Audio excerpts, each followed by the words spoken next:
একটা মেয়ের জীবনে বাস্তবতাগুলো খুবই কঠিন, আর আমি চাই আমার জীবনের বাস্তবতাগুলো আমি নিজেই মোকাবিলা করি। আমাদের এই সমাজে মেয়েদের চলার পথটা খুব একটা সহজ হয় না। এই যে আমরা ভিডিও মেক করি, কতজনে কত কথা বলে, কিন্তু সবশেষে গিয়ে দেখি যারা শিক্ষিত, যারা অনেক অনেক ভালো অবস্থায় আছে, তারাও কিন্তু ভিডিও মেক করছে। So hello everyone, welcome to my new another blog. কেমন আছো তোমরা সবাই? আশা করছি তোমরা অনেক ভালো আছো, আমি অনেক ভালো। আমার র্যান্ডম ডেইলি ব্লগে তোমাদের সবাইকে স্বাগতম। আমরা যারা ঘরে বসে বিভিন্ন ধরনের কন্টেন্ট তৈরি করছি, তাদেরকে কিন্তু কতজনে কত কথা বলে।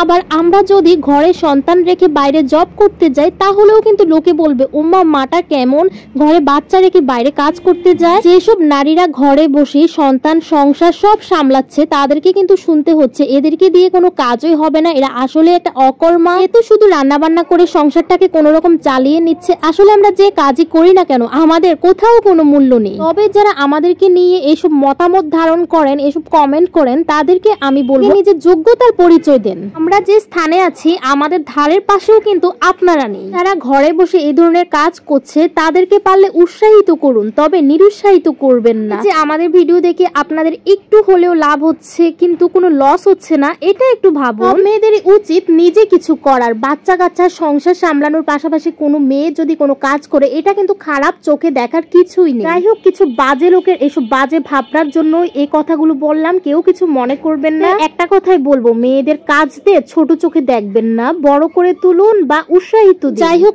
অনেকদিন পরে চুলে একটু তেল দিচ্ছি, অনেকদিন তেল দেওয়া হয়নি, তাই একটু তেল গরম করে নিয়েছিলাম, হোমমেড অয়েল আর সাথে ক্যাস্টর অয়েল দিয়ে একটু চুলে তেল দিলাম, শ্যাম্পু করে নেব। আর এই যে আজকে বলছিলাম মাকে একটু সাদামাটা রান্না করতে, কারণ প্রতিদিন মাছ খেতে আর ভালো লাগে না। আর আজকে যেহেতু বৃষ্টি, আজকে একটু সাদামাটা রান্না খেতে ইচ্ছে করছিল, কারণ খিচুড়ি তো ওই দিন খেয়েই ফেলছি। তো আজকে এখানে পটল ভর্তা করা হয়েছে আর পটল ভাজি করা হয়েছে। আর মাকে বলছি একটু ঝুড়ি আলু ভাজি করতে, এই আলু ভাজিটা খেতে আমি খুবই পছন্দ করি।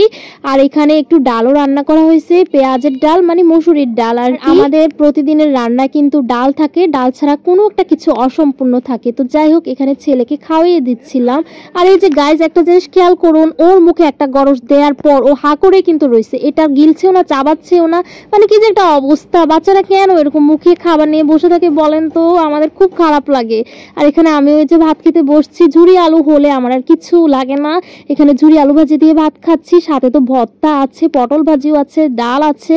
আজকের খাবারটা খুবই ভালো লাগছে, কারণ প্রতিদিনই মাছ খাওয়া হয়, আজকে একটু নিরামিষ টাইপ খাবার। আর এইভাবে মাঝে মধ্যে নিরামিষ টাইপ খাবার খেতে কে কে পছন্দ করেন অবশ্যই জানাবেন। আর এই যে তারপর সন্ধ্যায় ছেলের জন্য একটু নুডলস সিদ্ধ দিয়েছিলাম। সবসময় খিচুড়ি খাওয়ানো হয় বা নুডলস রান্না করে খাওয়ানো হয়, তো আজকে ভাবলাম একটু নুডলস সিদ্ধ করে খাওয়াই। আর এখানে আমি একটা বাকরখানি খাচ্ছিলাম, সাথে তো চা আছেই। দেন আমার খুব ফুচকা খাওয়ার ক্রেভিংস হচ্ছিল, তো এই যে দোকান থেকে ফুচকা কিনে আনছিলাম, কারণ সবসময় তো আর বাইরে গিয়ে খাওয়া সম্ভব হয় না, সবসময় বাইরে যেতে ভালোও লাগে না। তো ফুচকার টকটা না জাস্ট অসাম ছিল, আর এত ঝাল টক ছিল, বোম্বাই মরিচ মানে নাগা মরিচ দিয়ে জাস্ট অসাম। আর এখানে একটু পড়াশোনা করতে বসছিলাম আর কি গাইজ, নিজেও একটু পড়ছিলাম। আর ছেলেকে বলছিলাম তুমি একটু আঁকাআঁকি করো, একটু সরাসরি যা পারো একটু আঁকাআঁকি করো, লেখো। তো গাইজ, আজকের ভিডিওটা কন্টিনিউ করলাম না, দেখা হচ্ছে নেক্সট ভিডিওতে। ভালো থাকবেন সবাই, বাই বাই।